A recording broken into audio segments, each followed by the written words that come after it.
actually have all three of them. Well, I won't be winning any awards. A little bit of an adventure story for them.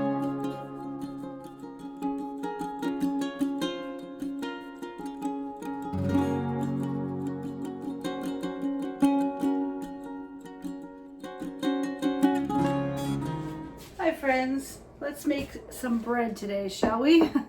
I have no bread in the house and I want some bread. So I thought I would take this opportunity right now to make a couple of loaves. Actually, I think I'm only going to do one loaf, and I think I'll turn the second loaf of this recipe into some cinnamon rolls. So I've already measured out my flour here, so I've got about 4 3/4 cups of flour. I usually start with that and then work in more if needed. And then I already proofed my yeast here, so I've got my warm water, my tablespoon and a half of yeast, 2/3 of a cup of sugar, and I just need to get some oil. And so basically now I'm just going to put it well in the middle, mix it all together, and then I can start kneading it.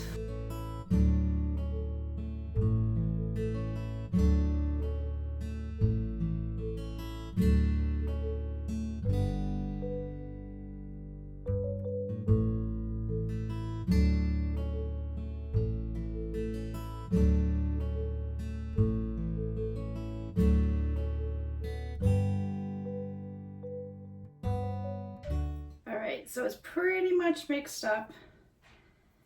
It is still wet, so I'm going to use a little bit more flour, but I think I will I'll put another half a cup in here.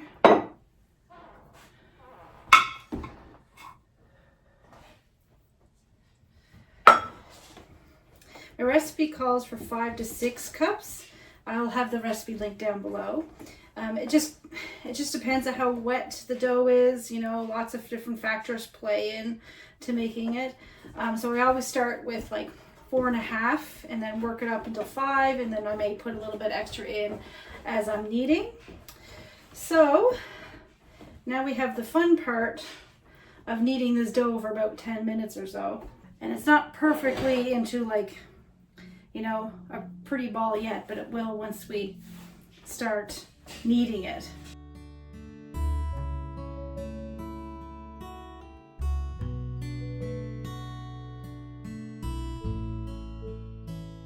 So I've just finished kneading it, and I am just going to cover it with a damp tea towel and let it rise for about an hour.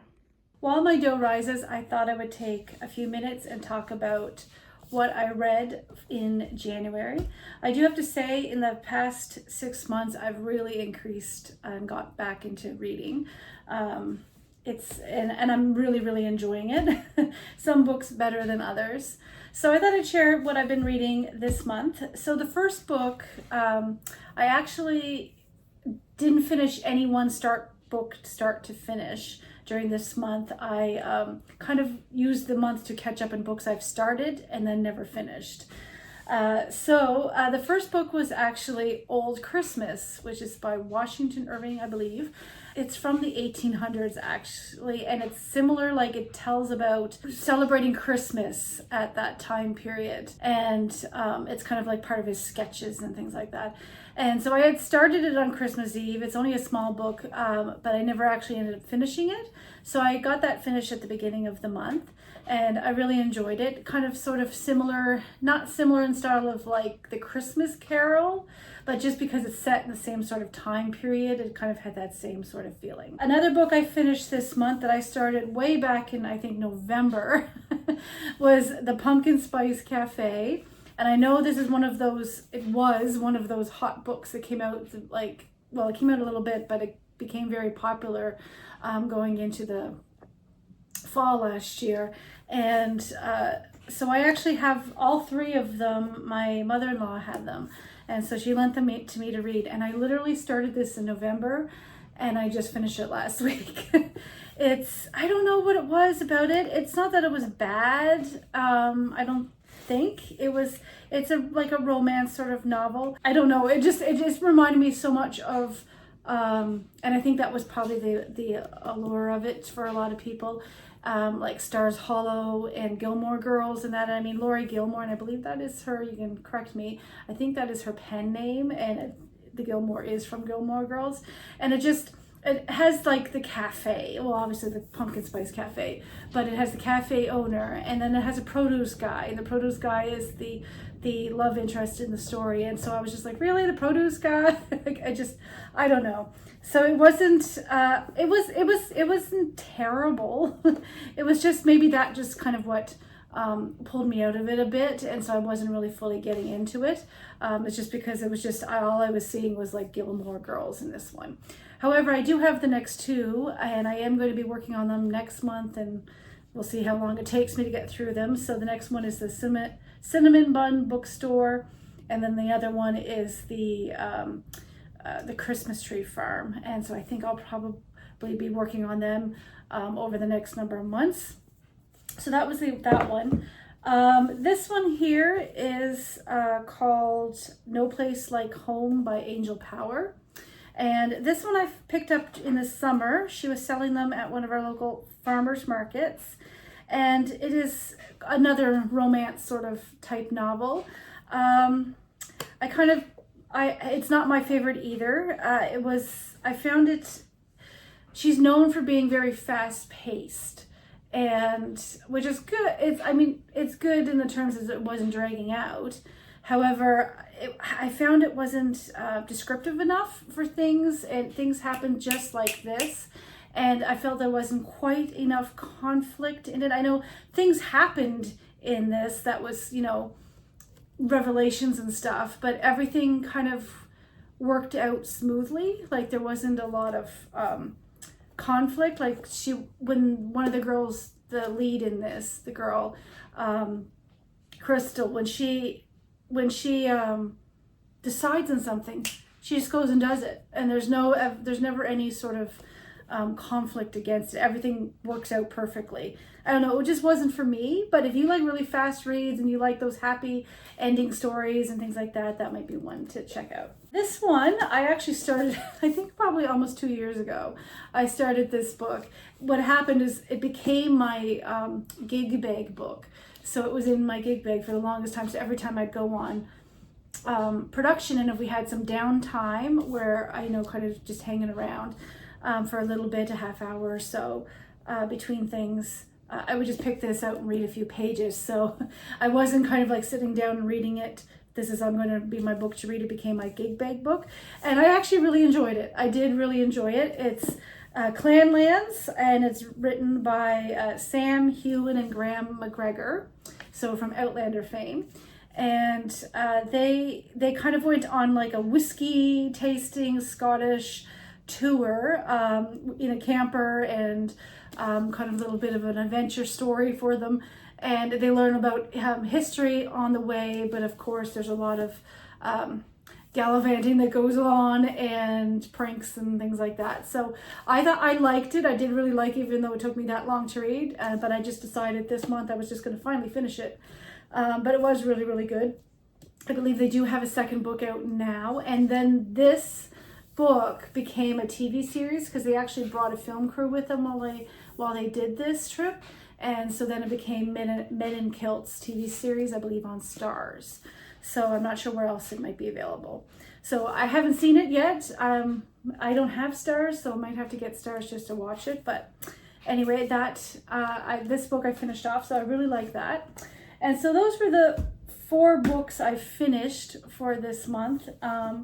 And I gave myself a goal this year, and I gave it to myself last year, and I didn't quite do it. I had a goal of 12 books to read in a year, and I just I didn't do it. Like I said, I'm trying to get back into reading, and it's only been, the last 6 months that I've been picking it up and actively trying to do it. So anyway, those 4 ones are finished. So I don't know if they count as being read this year, because they've all been started in different years, but I did those 4 books. I am started on this one, and you probably saw that in my second last video, The Wartime Brides by Lizzie Lane. And I am liking it so far. I'm not very far in. I'm only about 52 pages in, but so far I am enjoying this book. So I'll be working on that for the month of February. I'm also reading on my phone. I have a digital book that I read. I usually read at night when I can't sleep, and so I just read it on my phone so I don't have to turn a light on. And I'm working on Lucy Maud Montgomery's The Blue Castle, which I am really enjoying so far, but I will talk more about that after I finish it. And then I probably, if I finish, as I said, I'll probably maybe work on this next month in February, or this month, I guess, because you're seeing this on February 1st. And then there's my other war novel that I picked up. So I think as soon as I finish this one, this will be the next war novel I pick up. And then I've also picked up like I ordered it, so I won't get it till a few weeks' time. It's more of a nonfiction book talking about the women and girls of Canada and Newfoundland during World War II, and like, I guess what was to be expected of them during that time and what life was like. And so I'm kind of bought that as more research for the book that I'm working on.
It's all done its first rise.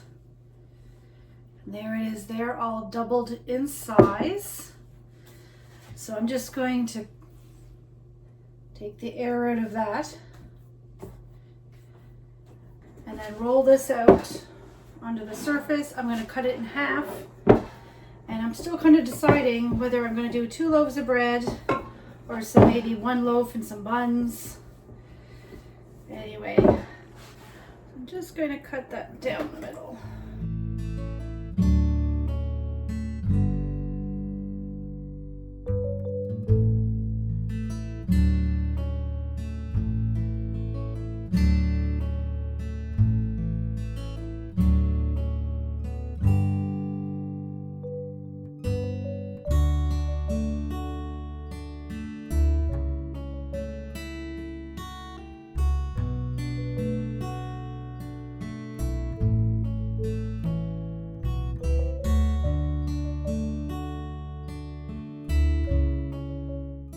I'll stick this over here, and this will rise for another 45 minutes to an hour. I think I will make some cinnamon rolls here, so I'm just going to put some more flour down.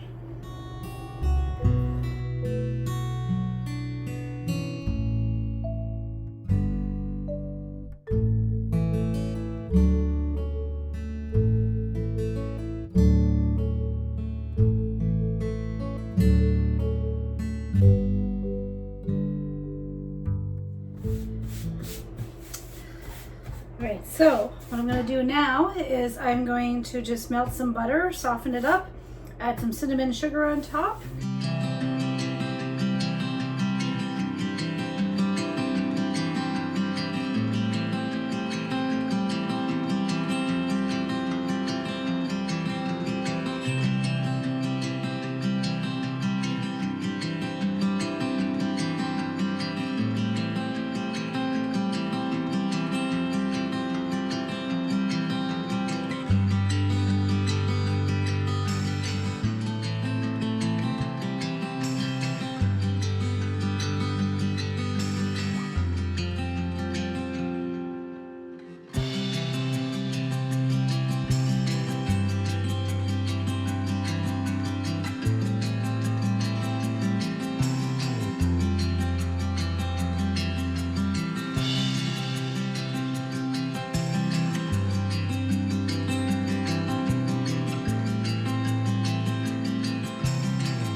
I know. Daddy's busy downstairs. Nice penny. So I have it all rolled out here, so I'm just going to cut it all up. I have this little 8x8 pan with some parchment paper. I'm going to put it in here, and it's going to rise for another 45 minutes, and then we can put both loaves in the oven.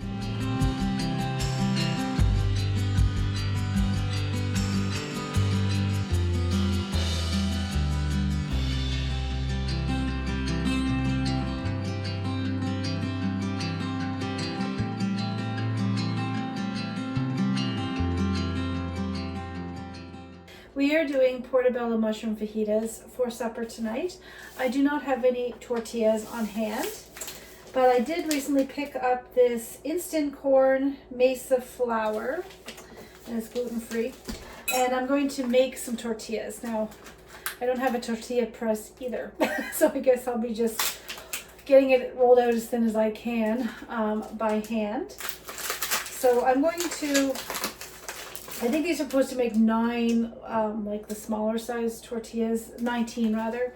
So I think I'll be making mine just a little bit larger. So it says on the back that all I have to do is put 2 cups of this mesa corn flour. I'm probably pronouncing that wrong, so you can correct me. And then 1.5 cups of water, and we just mix it together, and then I can start rolling it out.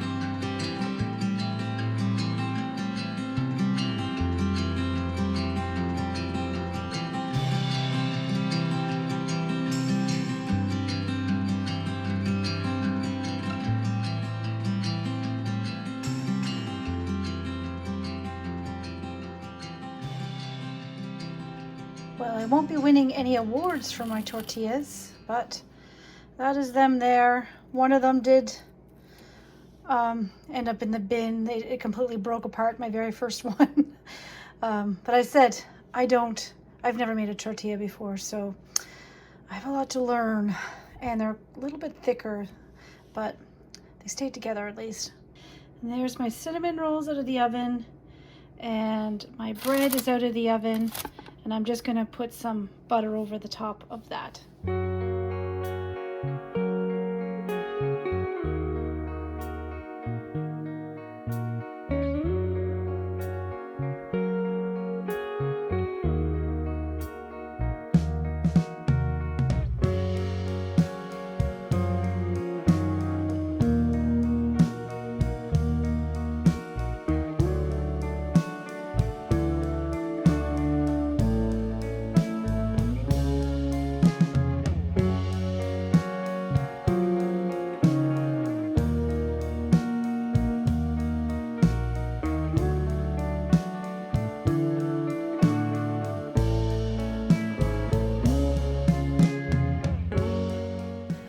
Everything is cut up there. The portabella mushrooms, onions, peppers. I've just put it into a bigger bowl so I can mix this in.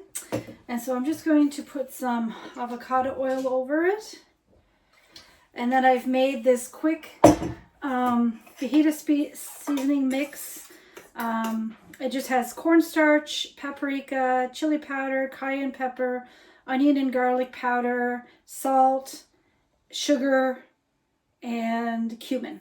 And so that's what it is in there. So I'm just going to put that over and give it a stir. And I'll put the rest over. And then I'm going to just stick this actually in a sheet pan and stick it in the oven for about 425 degrees. And cook it until, like, you know, the portabella mushroom cooks right down. So about 25 minutes or so. And then we can have some supper.